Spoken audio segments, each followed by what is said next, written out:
Hello cadets, welcome to अड्डा 24/7 military school channel. आज के इस छोटे से सेशन में हम 25 मोस्ट इंपॉर्टेंट क्वेश्चंस करने जा रहे हैं जो आप लोगों के एग्जामिनेशन पॉइंट ऑफ व्यू से बहुत इंपॉर्टेंट है। इसमें कुछ बायो के क्वेश्चंस भी है, इसमें केमिस्ट्री के क्वेश्चन भी है, इसमें फिजिक्स के क्वेश्चंस भी है और हम क्वेश्चंस के साथ साथ इसका ओवरव्यू और थोड़ा कॉन्सेप्ट भी पढ़ते चलेंगे ताकि उस तरीके का और भी कोई क्वेश्चन आए तो आप उसको इजीली सॉल्व कर पाए। तो चलिए स्टार्ट करते हैं। हमारा पहला क्वेश्चन देखिए, सबसे पहला क्वेश्चन है which part of the cell, मैं साइड हट रही हूँ, which part of the cell controls all the activities of the cell। कौन सा वो पार्ट है जो सेल का पूरा एक्टिविटी कंट्रोल कर रहा होता है। सेल का दिमाग कौन होता है बेसिकली, क्या होगा आंसर? आंसर होगा न्यूक्लियस। न्यूक्लियस होता है एक सेल का दिमाग। जैसे हमारा दिमाग हमारे पूरी एक्टिविटीज को कंट्रोल करता है, वैसे ही एक सेल में न्यूक्लियस जो होता है, ठीक है, न्यूक्लियस जो होता है वो पूरा एक सेल का फंक्शन कंट्रोल कर रहा होता है, ठीक है। और ये है हमारा सेल, ये हमारा पूरा सेल है और सेल में जो न्यूक्लियस है ये पूरा क्या कर रहा होता है, कंट्रोल कर रहा होता है सेल में हो रहे सारी तरीके की मेटाबॉलिक एक्टिविटीज। नेक्स्ट क्वेश्चन क्या है? Which of the following microorganisms is used to make curd? हमने अपना पिछला चैप्टर ही मैंने इस चैनल पे पढ़ाया है माइक्रो ऑर्गेनिजम्स, उसका क्वेश्चन है कौन सा माइक्रो ऑर्गेनिजम्स यूज होता है कर्ड बनाने के लिए। बताइए, वायरस, फंगस, बैक्टीरिया या प्रोटोजोआ? Obviously bacteria. कौन सा बैक्टीरिया? लैक्टोबैसिलस। ठीक है, ये बैक्टीरिया का नाम है, ठीक है, लैक्टोबैसिलस बैक्टीरिया, ठीक है, हेल्प करता है। It is used to make curd. उसके बाद देखो, the female reproductive cell is called, क्या बोलते हैं फीमेल रिप्रोडक्टिव सेल को हम क्या बोलते हैं? फीमेल रिप्रोडक्टिव सेल को हम बोलते हैं ओवम। क्या बोलते हैं? ओवम। ओवम का दूसरा नाम क्या हो सकता है? एग सेल भी हो सकता है, egg cell. On the other hand हम मेल रिप्रोडक्टिव सेल को क्या बोलते हैं? मेल रिप्रोडक्टिव सेल को हम बोलते हैं स्पर्म। क्या बोलते हैं? स्पर्म बोलते हैं, ठीक है। जाइगोट कब होता है? जाइगोट क्या होता है? जाइगोट तो तब फॉर्म होता है, जाइगोट वो सिंगल सेल्ड स्ट्रक्चर है, ठीक है, सिंगल सेल्ड स्ट्रक्चर है जो फॉर्म होता है किसके बाद? फर्टिलाइजेशन के बाद, ठीक है। फर्टिलाइजेशन क्या होता है? It is the fusion. क्या है? फ्यूजन। किसके बीच का फ्यूजन है? मेल रिप्रोडक्टिव सेल और फीमेल रिप्रोडक्टिव सेल। इसका मतलब स्पर्म और एग सेल के फ्यूजन से क्या बनता है? जाइगोट बनता है। जाइगोट क्या है? एक सिंगल सेल्ड स्ट्रक्चर, ठीक है, एक ही सेल होता है। उसके बाद देखो, एम्ब्रियो क्या होता है? जब यही जाइगोट मल्टीप्लाई करता है, सेल डिवीजन करके मल्टीप्लाई करता है, तो क्या बनाता है? वो एम्ब्रियो बनाता है। नेक्स्ट क्वेश्चन, ऐसे ही मैं ऑप्शंस को भी थोड़ा थोड़ा एक्सप्लेन करती चलूंगी ताकि आपको ऑप्शंस में क्या है ये भी पता, ठीक है। और हमेशा एलिमिनेशन मेथड यूज करो, जो ऑप्शन नहीं हो सकता उसको दिमाग में पहले ही काट दो कि भाई ये तो नहीं हो सकता। चलो, which of the following is a communicable disease? क्या होता है कम्युनिकेबल डिजीज? ये भी हमने अपने माइक्रो ऑर्गेनिज्म वाले चैप्टर में पढ़ा था। कम्युनिकेबल डिजीज होते हैं जो डिजीजेस एक इंसान से दूसरे इंसान में स्प्रेड कर सकते हैं थ्रू क्या क्या ट्रांसमिशन के मोड ऑफ ट्रांसमिशन क्या क्या हो सकता है? खाने के थ्रू, एयर के थ्रू, वाटर के थ्रू, ठीक है। तो ये अलग अलग, they are basically they can be transmitted from one person to another. अब बताओ, इन चारों में से डायबिटीज, कैंसर, ट्यूबरकुलोसिस और हाइपरटेंशन में से क्या लगता है कौन सा कम्युनिकेबल डिजीज होगा? कौन सा फैल सकता है? The correct answer is tuberculosis, ठीक है। ट्यूबरकुलोसिस एयरबॉर्न है, ठीक है। ये एयर के थ्रू एक इन्फेक्टेड पर्सन से एक हेल्दी पर्सन में ट्रांसफर हो सकता है। ट्यूबरकुलोसिस ही हम टीबी इसी को बोलते हैं। बहुत खांसी होती है टीबी में, ठीक है, ट्यूबरकुलोसिस होता है तो बहुत खांसी होती है। तो वही खांसी जब एयर ड्रॉपलेट्स की फॉर्म में किसी हेल्दी इंडिविजुअल तक पहुंच जाएगी तो उसको भी इन्फेक्ट कर देगी, तो it is therefore a communicable disease. Tuberculosis क्या है? बाकी सारे नॉन कम्युनिकेबल डिजीज है, डायबिटीज, कैंसर, हाइपरटेंशन। हाइपरटेंशन मतलब क्या होता है? हाइपरटेंशन हम बोलते हैं हाई ब्लड प्रेशर, ठीक है। It is a condition, hypertension कब होता है, जब हाई ब्लड प्रेशर होता है किसी को, ठीक है, high blood pressure. Normal blood pressure क्या होता है, देखो नॉर्मल ब्लड प्रेशर क्या होता है, हमेशा याद रखना, नॉर्मल ब्लड प्रेशर होता है, नॉर्मल बीपी होता है 120/80, ठीक है, ऐसे याद रखो 120/80 Hg/mm होता है, ठीक है, इट इज अ यूनिट, ठीक है। ऊपर वाले को हम बोलते हैं सिस्टोलिक प्रेशर, नीचे वाले को बोलते हैं हम डायस्टोलिक प्रेशर, ठीक है। इतना डिटेल में जाने की जरूरत नहीं है, बट इतना याद रखो कि नॉर्मल ब्लड प्रेशर कितना होता है 120/80 होता है। 120/80 से अगर ज्यादा हो तो क्या बोलते हैं हम उसको, और थोड़ा ज्यादा नहीं काफी ज्यादा हो तो हम क्या बोलते हैं, हाइपरटेंशन बोलते हैं, हाई ब्लड प्रेशर बोलते हैं इस कंडीशन को।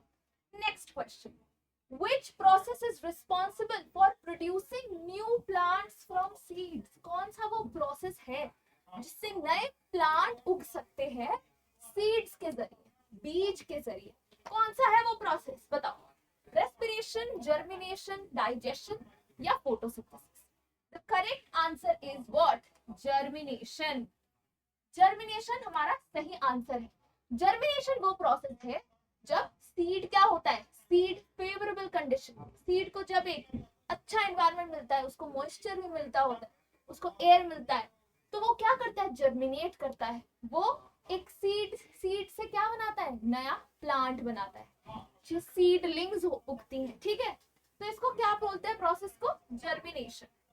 चलो नेक्स्ट क्वेश्चन देखो क्या बोला है, which gas is released when an acid reacts with a metal? Chemistry का क्वेश्चन आ गया हमारा, एसिड्स बेसिस एंड सॉल्ट्स का चैप्टर का। which gas, कौन सा गैस रिलीज होता है जब एक एसिड एक मेटल के साथ रिएक्ट करता है, हम सबको पता है ये तो क्या बनाता है बताओ, हाइड्रोजन गैस बनाता है, क्या बनाता है, हाइड्रोजन गैस बनाता है, हाइड्रोजन, ठीक है। Which gas is released when an acid reacts with a metal? Hydrogen gas बनाता है, हम सबको पता है, ठीक है। उसके बाद देखो नेक्स्ट क्वेश्चन, देखो नेक्स्ट क्वेश्चन है which acid is present in curd? Curd में कौन सा एसिड प्रेजेंट होता है, कर्ड में हमारा लैक्टिक एसिड प्रेजेंट होता है, ठीक है, लैक्टिक एसिड हमारे कर्ड में प्रेजेंट होता है। नेक्स्ट क्वेश्चन है which of the following is a base? इसमें से बेस कौन सा है, बेस क्या होता है, बेस वो होता है जिसकी पीएच वैल्यू क्या होती है, 7 से क्या होती है, 7 से ज्यादा होती है। और एसिड क्या होता है, एसिड कब बोलते हैं, जब हमारा जो पीएच वैल्यू होता है वो 7 से कम होता है, क्या होता है, 7 से कम होता है, ठीक है। इसमें से देखो विनेगर क्या है, हमें पता है विनेगर का दूसरा नाम क्या है, एसिटिक एसिड होता है, विनेगर क्या है, एसिटिक एसिड है। दूसरा क्या है, हाइड्रोक्लोरिक एसिड, ये भी कैसे भी नहीं होगा, बेस पूछा है। सोडियम हाइड्रोक्साइड है सही answer, sodium hydroxide is a base, ठीक है। NaOH सोडियम हाइड्रोक्साइड एक बेस, ठीक है। लेमन जूस भी नहीं होगा, लेमन जूस क्यों नहीं होगा, लेमन जूस में कौन सा एसिड प्रेजेंट होता है, सिट्रिक एसिड प्रेजेंट होता है लेमन, ठीक है। नेक्स्ट क्वेश्चन है which acid is present in ant stings? ठीक है, चींटी काट लेता है तो उसे जलता है ना, चींटी काट लेता है तो वो चींटी जब काटता है तो कौन सा तरीके का एसिड वो रिलीज करता है, तभी तो हमको जलन होती है। एक एसिड रिलीज करता है जिसका नाम है फॉर्मिक एसिड, क्या है, फॉर्मिक एसिड एक एसिड है, ठीक है, जो एंट स्टिंग में होता है, ठीक है, it is called formic acid. Next question, tooth decay occurs when the pH of the mouth falls below. tooth decay कब शुरू हो जाता है, किस pH से नीचे अगर चला गया तो हमारा tooth decay शुरू हो जाता है, क्या लगता है क्या होगा आंसर, आंसर है 5.5, ठीक है। याद रखो जब थोड़ा एसिडिक pH हो जाएगा, 5.5 से नीचे चला जाएगा तो क्या होगा, थोड़ा एसिडिक pH हो जाएगा, तो ये एसिडिक pH किसको बुलावा देगा, टूथ डीके, ठीक है, टूथ डीके करवाएगा, ठीक है। Which substance is used to neutralize and sting? हमने अभी देखा था एंड स्टिंग में क्या होता है, फॉर्मिक एसिड होता है। फॉर्मिक एसिड अब उसको न्यूट्रलाइज करने के लिए, इसका मतलब उसके इफेक्ट को बैलेंस करने के लिए, न्यूट्रलाइज मतलब क्या, हमें पता है न्यूट्रल क्या किसे बोलते हैं, न्यूट्रल जब pH 7 होता है उसको क्या बोलते हैं, न्यूट्रल बोलते हैं। ठीक है, pH अगर 7 से ज्यादा है तो हम उसको बेसिक बोल देते हैं, और अगर 7 से कम है तो उसको हम क्या बोलते हैं, कहते हैं एसिडिक बोलते हैं। ठीक है, अब यहाँ पे क्या बोला है कि कौन सा सब्सटेंस इसमें से न्यूट्रलाइज करेगा एंडस्टिंग को। एंडस्टिंग क्या था, एसिड था, फॉर्मिक एसिड था। क्या था, फॉर्मिक एसिड। तो इसका मतलब इसको न्यूट्रलाइज करने के लिए, इसके इफेक्ट को बैलेंस करने के लिए हमें एसिड के साथ क्या चाहिए होगा, बेस चाहिए होगा। ठीक है, तो इसमें से बेस कौन सा है, देखो लेमन जूस एसिड नहीं चलेगा, हाइड्रोक्लोरिक एसिड नहीं चलेगा, विनेगर एसिटिक एसिड नहीं चलेगा, क्या होगा आंसर, बेकिंग सोडा। ठीक है, बेकिंग सोडा एक तरीके का बेस है। ठीक है, बेकिंग सोडा का फॉर्मूला देखो ये होता है NaHCO3। क्या होता है बेकिंग सोडा का केमिकल फॉर्मूला, क्या होता है NaHCO3। इसको हम सोडियम बाइकार्बोनेट भी बोलते हैं। क्या बोलते हैं, सोडियम बाइकार्बोनेट। सोडियम बाइकार्बोनेट क्या है, बेकिंग सोडा का ही दूसरा नाम है। ठीक है, the correct answer is baking soda, जिसको हम सोडियम बाइकार्बोनेट भी बोलते हैं। उसके बाद देखो, which of the following is not an indicator। हमेशा नॉट को सर्कल लगा लिया करो। ठीक है, वेरी इंपॉर्टेंट, गलती से भी छूटना नहीं चाहिए ये वो। नॉट एन इंडिकेटर, कौन सा इंडिकेटर नहीं है, देखो लिटमस इंडिकेटर है। ठीक है, अब इंडिकेटर होते क्या है, अच्छा पहले बताओ इंडिकेटर क्या होते हैं। इंडिकेटर वो होते हैं जो हमें पता लगाने में मदद करते हैं कि एक पर्टिकुलर चीज एसिडिक है या बेसिक है। कोई एक पर्टिकुलर सब्सटेंस है, क्या वो एसिडिक है या बेसिक है, क्या उसका pH 7 से, क्या उसका pH 7 से ज्यादा है या 7 से कम। ये पता लगाने में, इंडिकेट करने में हम क्या यूज करते हैं, इंडिकेटर यूज करते हैं। अलग अलग तरीके के इंडिकेटर होते हैं। इंडिकेटर नेचुरल इंडिकेटर भी होते हैं, कुछ सिंथेटिक इंडिकेटर भी होते हैं। ठीक है, अब देखो लिटमस एक तरीके का नेचुरल इंडिकेटर है। ठीक है, टर्मरिक भी एक तरीके का नेचुरल इंडिकेटर है, चाइना रोज भी इंडिकेटर है। कौन इंडिकेटर नहीं है, शुगर इंडिकेटर नहीं है।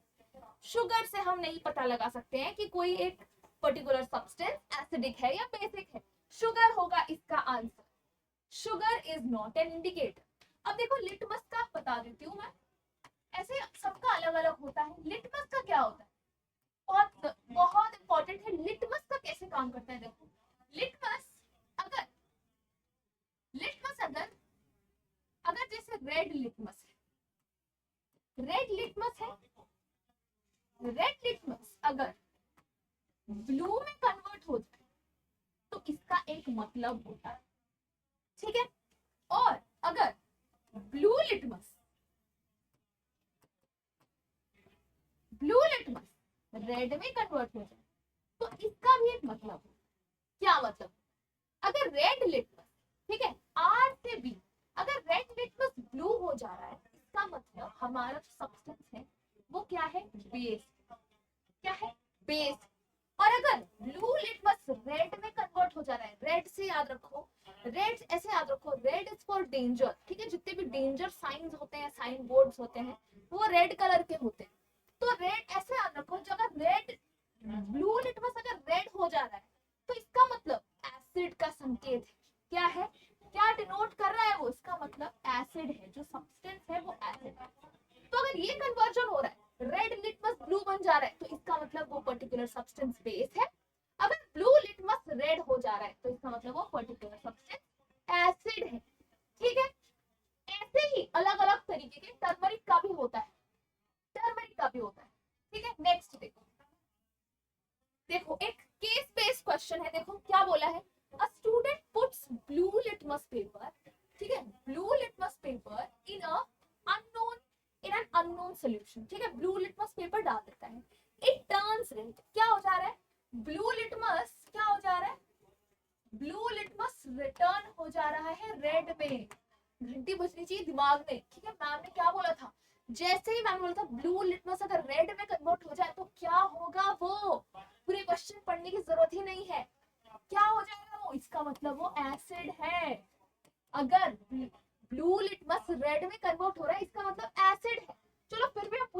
पढ़ लेते हैं। क्या बोल रहे हैं, when zinc is added, zinc एक मेटल है, जब जिंक हम ऐड कर रहे हैं, ठीक है, when zinc is added to the same solution, अगर हम उसी सॉल्यूशन में जिंक ऐड कर रहे हैं तो बबल्स आर फॉर्म, ठीक है, बबल्स फॉर्म हो रहे हैं। इसका मतलब ऑब्वियसली इसका मतलब तो वही है कि यहाँ पे कोई एसिड है, एसिड है, क्योंकि एसिड होगा तभी तो ये बबल्स किसके फॉर्म हो रहे हैं, ये बबल्स फॉर्म हो रहे हैं हमारे हाइड्रोजन के।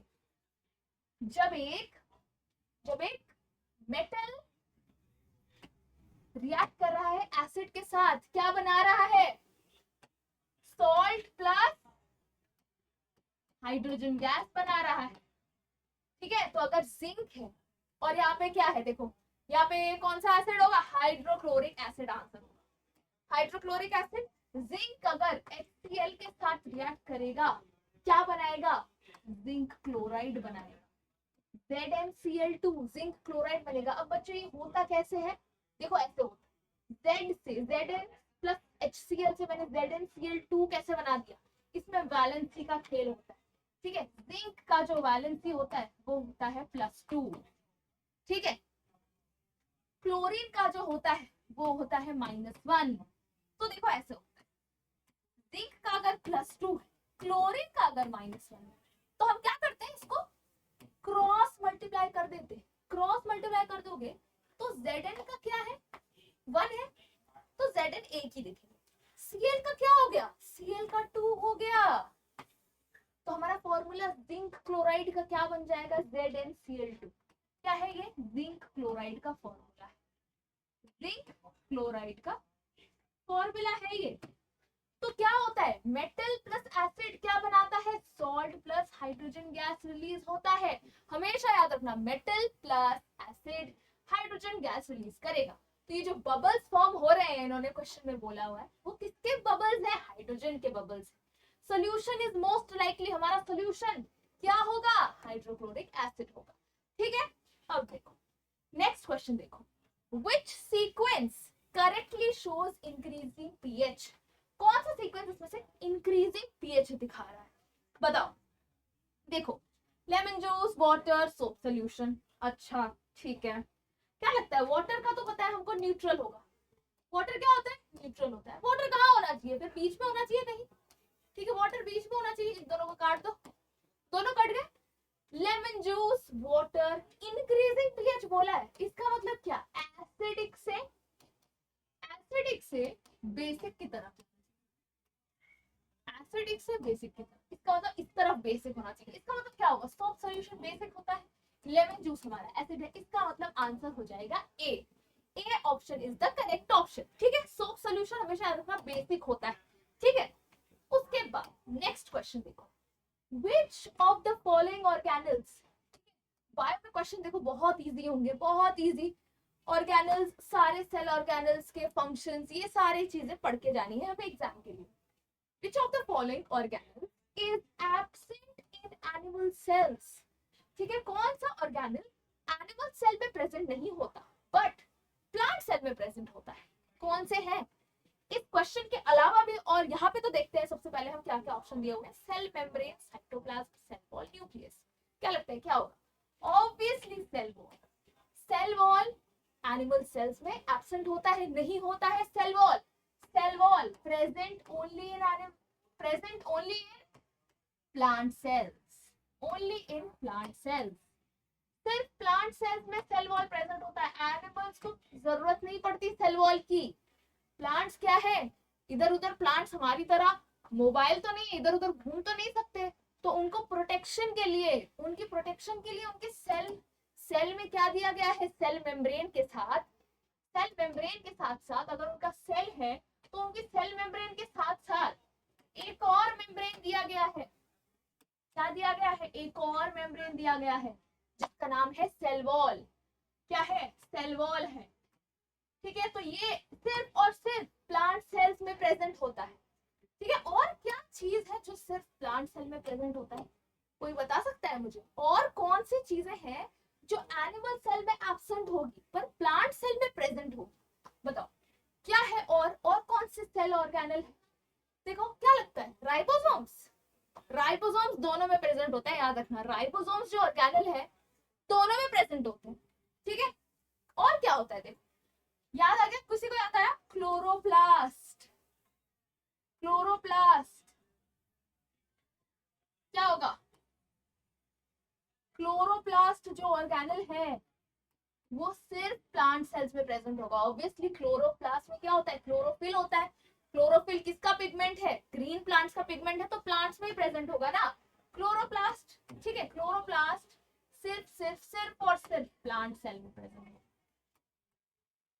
ठीक है। और एक और है जो सिर्फ एनिमल सेल में प्रेजेंट होगा। किसमें होगा? एनिमल सेल में। उसे हम बोलते हैं सेंट्रियोल। क्या बोलते हैं? सेंट्रियोल। सेंट्रियोल सिर्फ एनिमल सेल में प्रेजेंट होता है। ये भी एक तरीके का सेल ऑर्गेनेल है, ठीक है। क्लोरोप्लास्ट बोल लो, या तुम एक और नाम देख सकते हो प्लास्टिड, ठीक है। प्लास्टिड भी लिखा हो सकता है। क्लोरोप्लास्ट जो है ये एक तरीके का प्लास्टिड ही है। क्या है? क्लोरोप्लास्ट जो है एक तरीके का प्लास्टिड है। ये प्लांट्स में प्रेजेंट होते हैं प्लास्टिड। अब प्लास्टिड में ना तीन तरीके के प्लास्टिड्स हैं।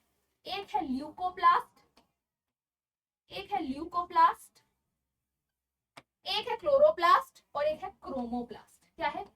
क्रोमोप्लास्ट। इतना डीप में जाने की जरूरत नहीं है, पर फिर भी मैंने बता दिया कि अगर क्लोरोप्लास्ट ना लिखा हो और प्लास्टिड लिखा हो तो समझ जाना प्लास्टिड भी, क्लोरोप्लास्ट जो है एक तरीके का प्लास्टिड ही है। इसलिए प्लास्टिड लिखा रहे या क्लोरोप्लास्ट लिखा रहे, दोनों किस में प्रेजेंट होते हैं? प्लांट सेल में प्रेजेंट होते हैं, एनिमल सेल में प्रेजेंट नहीं होते, ठीक है।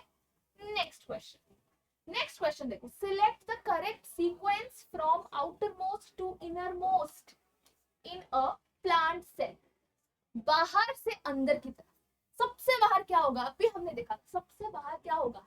सेल वॉल होगा, फिर सेल मेम्ब्रेन होगा, फिर अंदर साइटोप्लाज्म, फिर nucleus. Obviously option number B is the correct answer, ठीक है। Very easy, very very easy. चलो, तो हमने अपने 16 क्वेश्चंस कर लिए थे। हमारा 17th क्वेश्चन देखो क्या है। Woollen clothes keep us warm mainly because. क्या है? ऑप्शंस देखो, wool produces heat, trapped air reduces heat loss, wool increases body temperature chemically, बिल्कुल भी नहीं, या वुल एब्जॉर्ब्स सनलाइट ओनली। क्या लगता है क्या होगा आंसर इसका? इसका करेक्ट आंसर होगा trapped air reduces heat loss. ये होगा। जो वुलन क्लोथ्स होते हैं जो हम ठंडियों में पहनते हैं, वो क्या करते हैं? जो एयर ट्रैप हो जाता है उसको बाहर निकलने नहीं देते, ठीक है। तो क्या होता है? हीट लॉस प्रिवेंट होता है, ठीक है। अंदर गर्म हवा रहती है और हीट लॉस नहीं हो पाता है। तो हमारा करेक्ट आंसर ये है। नेक्स्ट क्वेश्चन देखो। अब हमारे ज्यादातर फिजिक्स के क्वेश्चंस रहेंगे क्योंकि बायो के इंपॉर्टेंट और केमिस्ट्री के इंपॉर्टेंट हम लोग कर चुके हैं ऑलरेडी। नेक्स्ट क्वेश्चन देखो, हमारा 18th question. A body moving with constant speed in a circular path has. देखो क्या लगता है तुम्हें क्या होगा इसका आंसर? एक बॉडी है वो कांस्टेंट स्पीड से एक सर्कुलर पाथ पे घूम रही है, ठीक है। तो उसका क्या होगा? क्या उसका कांस्टेंट वेलोसिटी होगा, क्या उसका चेंजिंग वेलोसिटी होगा, क्या उसका जीरो वेलोसिटी होगा, या क्या उसका नो एक्सेलरेशन होगा? क्या होगा इसका आंसर? एक बॉडी जो सर्कुलर पाथ में घूम रही है कांस्टेंट स्पीड से, ठीक है, कांस्टेंट स्पीड से। क्या लगता है कांस्टेंट वेलोसिटी होगा? बिल्कुल भी नहीं। कांस्टेंट वेलोसिटी कैसे होगा? वेलोसिटी तो डायरेक्शन पे डिपेंड करती है ना। वेलोसिटी किस पे डिपेंड करती है? डायरेक्शन पे डिपेंड करती है। थोड़ा सा हम अपना पतला कर लेते हैं पेन, ठीक है। डायरेक्शन पे डिपेंड करती है, डायरेक्शन पे डिपेंड करती है, तो बिल्कुल भी चेंजिंग कांस्टेंट वेलोसिटी तो नहीं होगा। चेंजिंग वेलोसिटी बिल्कुल सही, ठीक है। क्या जीरो वेलोसिटी होगा? नहीं। क्या नो एक्सेलरेशन होगा? बिल्कुल नहीं। नो एक्सेलरेशन क्यों नहीं होगा? क्योंकि भाई एक्सेलरेशन होता है। अगर ये सर्कुलर पाथ में घूम रहा है तो एक सेंट्रिपिटल एक्सेलरेशन नाम का एक एक्सेलरेशन लग रहा होता है, और एक्सेलरेशन भी तो कहीं ना कहीं वेलोसिटी पे डिपेंडेंट है। तो अगर वेलोसिटी कांस्टेंट नहीं है तो भाई नो एक्सेलरेशन, एक्सेलरेशन तो होगा ना, ठीक है। क्या है? एक सेंट्रिपिटल एक्सेलरेशन नाम का भी चीज होता है। क्या होता है? Centripetal acceleration. इतने डेप्थ में तुमको जाने की जरूरत नहीं है, पर याद रखो कि अगर सर्कुलर पाथ में घूम रहा है तो क्या होगा? चेंजिंग वेलोसिटी सही है, क्योंकि चेंजिंग वेलोसिटी मतलब चेंजिंग वेलोसिटी क्यों, क्योंकि एवरी टाइम वो सर्कुलर घूम रहा है, हर वक्त उसकी डायरेक्शन वेलोसिटी अलग डायरेक्शन में है। अगर ये हमारा सर्कुलर पाथ है, दिख रहा है ना तुम लोगों को, ठीक है, ये हमारा सर्कुलर पाथ है, तो हर पॉइंट पे इसकी वेलोसिटी क्या होगी, डिफरेंट होगी। टेंजेंट, एक टेंजेंट ड्रॉ करते हैं, ये हर पॉइंट पे क्या दिखा रहा है, डायरेक्शन दिखा रहा है, वेलोसिटी का डायरेक्शन दिखा रहा है। वेलोसिटी डायरेक्शन पे डिपेंडेंट है। वेलोसिटी क्या है, जो वेलोसिटी है ये एक वेक्टर क्वांटिटी है। क्या है, वेलोसिटी जो है ये एक वेक्टर क्वांटिटी है। क्या मतलब वेक्टर क्वांटिटी, मतलब ये मैग्नीट्यूड और डायरेक्शन दोनों पे डिपेंड करती है। मैग्नीट्यूड मतलब कितने मैग्नीट्यूड का, ठीक है, जैसे 5 मीटर पर सेकेंड हो गया या 4 मीटर्स पर सेकेंड हो गया, ये सब क्या है, मैग्नीट्यूड है वेलोसिटी के। और डायरेक्शन क्या है, डायरेक्शन हर एक पॉइंट पे अलग है, इसलिए क्या है आंसर होगा, चेंजिंग वेलोसिटी हमारा आंसर होगा। नेक्स्ट क्वेश्चन, वेलोसिटी का उल्टा क्या होता है, एक होता है वेक्टर क्वांटिटी और दूसरा होता है स्केलर क्वांटिटी। स्केलर क्वांटिटी में सिर्फ और सिर्फ क्या होता है, मैग्नीट्यूड होता है, डायरेक्शन नहीं होता है, ठीक है। नेक्स्ट क्वेश्चन देखो, नेक्स्ट क्वेश्चन है area under velocity time graph gives what.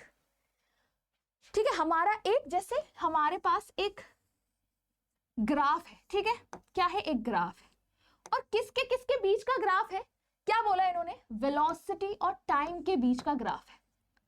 तो बोल रहा है कि अब जैसे इसका एक, लेट्स से ये एक है, ठीक है, ये एक तुमको दिया हुआ है। अब बोल रहा है इसका जो एरिया आएगा, ठीक है, एरिया मतलब क्या, इस ग्राफ का क्या एरिया आएगा, ये एरिया आएगा। ये जो एरिया है ये क्या देगा, वेलोसिटी टाइम का, टाइम के ग्राफ का एरिया क्या देगा, क्या होगा इसका आंसर, इसका आंसर है डिस्प्लेसमेंट देगा। क्या देगा, डिस्प्लेसमेंट देगा। दो चीजें याद रखो, इसका जो एरिया होगा ये डिस्प्लेसमेंट देगा, और इसका जो स्लोप होगा, इस ग्राफ का जो स्लोप होगा, ठीक है, स्लोप ये है हमारा स्लोप, ठीक है, ये स्लोप बोलते हैं इसे। यहाँ पे जो एंगल थीटा बन रहा होता है इसको हम क्या बोलते हैं, स्लोप बोलते हैं। इसका स्लोप हमें क्या देगा, वीटी ग्राफ का स्लोप हमें क्या देता है, एक्सेलरेशन। क्या देता है, एक्सेलरेशन। इसलिए इस चीज में बिल्कुल भी कंफ्यूज नहीं होना, वीटी ग्राफ में एरिया क्या देता है, डिस्प्लेसमेंट देता है, और स्लोप क्या देता है, एक्सेलरेशन देता है, ठीक है। नेक्स्ट क्वेश्चन देखो, during day time land becomes hotter than sea mainly because, क्यों होता है डे टाइम में लैंड ज्यादा गर्म हो जाता है, किससे, सी से। क्यों, क्योंकि land heats faster than water, water has no heat capacity, sea produces cold air, या लैंड प्रोड्यूसेस एनर्जी। क्या होगा इसका आंसर, इसका आंसर होगा land heats faster than water, ये इसका सही आंसर होगा, ठीक है। लैंड जल्दी गर्म होती है वाटर के कंपैरिजन में, ठीक है। नेक्स्ट क्वेश्चन देखो, Newton's first law is also called the law of what. ये तो बहुत आसान है, न्यूटन के 3 लॉ सबको पता होने चाहिए, ठीक है। न्यूटन्स फर्स्ट लॉ क्या बोलता है, किस बारे में है, लॉ ऑफ इनर्शिया के बारे में है। न्यूटन्स फर्स्ट लॉ किस बारे में है, लॉ ऑफ इनर्शिया, ठीक है। अब देखो बस इतना ही है। नेक्स्ट क्वेश्चन, बाकी के 2 लॉ भी तुमको पता होने चाहिए, आई होप पता है। आर्किमिडीज प्रिंसिपल, इस वीडियो को हम शॉर्ट रख रहे हैं, मेरे लेक्चर्स आते रहेंगे, इन केस किसी को नहीं भी पता है तो हम न्यूटन के 3 लॉ हम पढ़ेंगे, उसके लेक्चर वीडियोस आएंगे तो वहां से देख लेना, ठीक है। आज के इस सेशन में, छोटे से सेशन में, हम सिर्फ टॉप 25 मोस्ट इंपॉर्टेंट क्वेश्चंस कर रहे हैं, इसलिए मैं इतना एक्सप्लेन नहीं कर रही हूँ, पर जहां जहां रिक्वायर्ड है मैं थोड़ा थोड़ा बताती चलूंगी, ठीक है। Archimedes principal deals with what, Archimedes principal किस चीज को डील करता है, देखो बॉयंसी से डील करता है, इसका आंसर है बॉयंसी। बॉयंसी क्या होता है, बॉयंसी एक तरीके का, बॉयंसी बॉयंट फोर्स भी बोलते हैं, ठीक है, बी बॉयंट फोर्स, ठीक है। ये देखो क्या होता है बॉयंसी, जब एक ऑब्जेक्ट को हम पानी में इमर्स करते हैं, डुबाते हैं, तो एक उल्टे डायरेक्शन से एक और फोर्स लगता है जिसे हम बोलते हैं अपथ्रस्ट।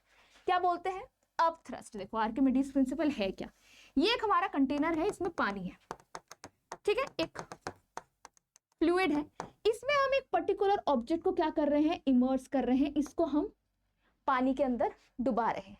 तो इस पे एक ऑपोजिट डायरेक्शन पे एक फोर्स लगता है जिसे हम बोलते हैं अप थ्रस्ट। क्या बोलते हैं, FU लिख रही हूं मैं उस फोर्स को, क्या बोलते हैं उसको, अप थ्रस्ट बोल रहे हैं। इस अप थ्रस्ट ये फोर्स को ही हम क्या बोलते हैं, बॉयंट फोर्स भी बोलते हैं, BU बॉयंट फोर्स भी बोलते हैं। और इस फिनोमेना को हम क्या बोलते हैं, बॉयंसी बोलते हैं। क्या बोलते हैं, बॉयंसी। तो आर्किमिडीज प्रिंसिपल किस बारे में बात करता है, बॉयंसी के बारे में बात करता है, या बॉयंट फोर्स के बारे में बात करता है। ठीक है, चलो next question. When a moving bus stops suddenly, जब एक चलता हुआ बस अचानक से रुक जाता है तो क्या होता है, क्या हम आगे गिरते हैं कि पीछे गिरते हैं, बताओ। Passengers tend to fall forward, question में ही बोल दिया है कि भाई जब एक बस अचानक से रुकता है तो हम सामने की तरफ गिरते हैं, क्या, फॉल फॉरवर्ड। क्यों गिरते हैं हम सामने की तरफ, क्योंकि हमारा जो बॉडी होता है वो तब भी मोशन में रह रहा होता है। इनिशियली देखो बस क्या था, बस चल रहा था, अचानक से रुका है तो तुम्हारा बॉडी क्या होगा, इनर्शिया ऑफ मोशन में रहेगा, क्योंकि पहले बस चल रही थी, अचानक से रुक गई है तो तुम्हारा बॉडी, तुम्हारे बॉडी का जो अपर पार्ट है वो मोशन में रहेगा। ठीक है, वो रेजिस्ट करेगा ना। अगर शुरू से बॉडी मोशन में थी तो वो भी मोशन में रहने की कोशिश करेगा। तुम्हारा पैर, जो लोअर बॉडी है, वो बस के साथ कांटेक्ट में है तो वो स्टॉप कर जाएगा, पर तुम्हारा अपर बॉडी क्या करेगा, inertia of motion, inertia of motion को फॉलो करेगा और अपर बॉडी क्या, सामने की तरफ गिरेगी, इट विल फॉल फॉरवर्ड। ठीक है, ये हमारा ये हो गया। ठीक है, ये भी हमारा फर्स्ट लॉ के ऊपर ही बेस्ड है, Newton's first law. Next, a person holds a heavy bag stationary for 1 minute, mechanical work done on the bag is, बताओ। एक इंसान है, वो भारी बैग लेके खड़ा हुआ है, पर एक ही जगह पे खड़ा हुआ है, ठीक है, मूवमेंट नहीं किया है उसने, तो उसका वर्क डन क्या होगा, बताओ। मैकेनिकल वर्क डन कितना होगा, क्या है इसका आंसर, वेरी इंपॉर्टेंट क्वेश्चन, इसका आंसर है 0। इसका आंसर है 0, पर मैम कैसे 0 क्यों है इसका, देखो वर्क डन का जो फॉर्मूला होता है ना, वो क्या होता है, देखो वर्क डन का फॉर्मूला होता है फोर्स इनटू डिस्प्लेसमेंट। क्या होता है, फोर्स इनटू डिस्प्लेसमेंट होता है।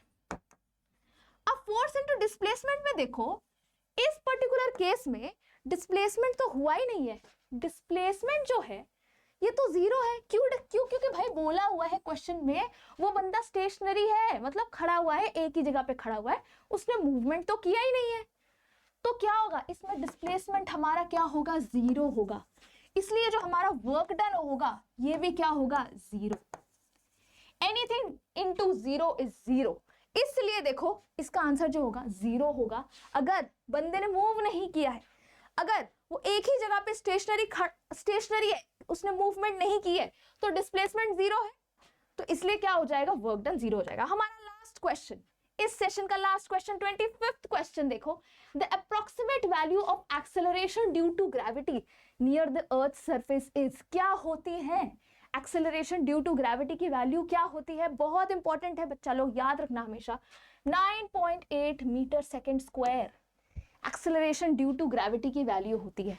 एक्सेलरेशन, जिस एक्सेलरेशन से, ठीक है, ग्रेविटी काम कर रहा होता है, किसी भी ऑब्जेक्ट को खींच रहा होता है, वो ये वैल्यू है। ठीक है, 9.8 मीटर पर सेकेंड स्क्वायर। इसको कई बार हम क्वेश्चन सॉल्व करते टाइम 10 मीटर पर सेकेंड स्क्वायर भी वैल्यू इसकी ले लेते हैं, इजी कैलकुलेशंस की वजह से, ताकि इजी कैलकुलेशन हो पाए। ठीक है, तो ये था हमारा मोस्ट 25 इंपॉर्टेंट क्वेश्चंस। ठीक है, आई होप तुम लोगों को समझ आया हो, ऐसे ही क्वेश्चन के और सीरीज हम लेकर आते रहेंगे। ठीक है, thank you so much everyone, let's meet in the next class.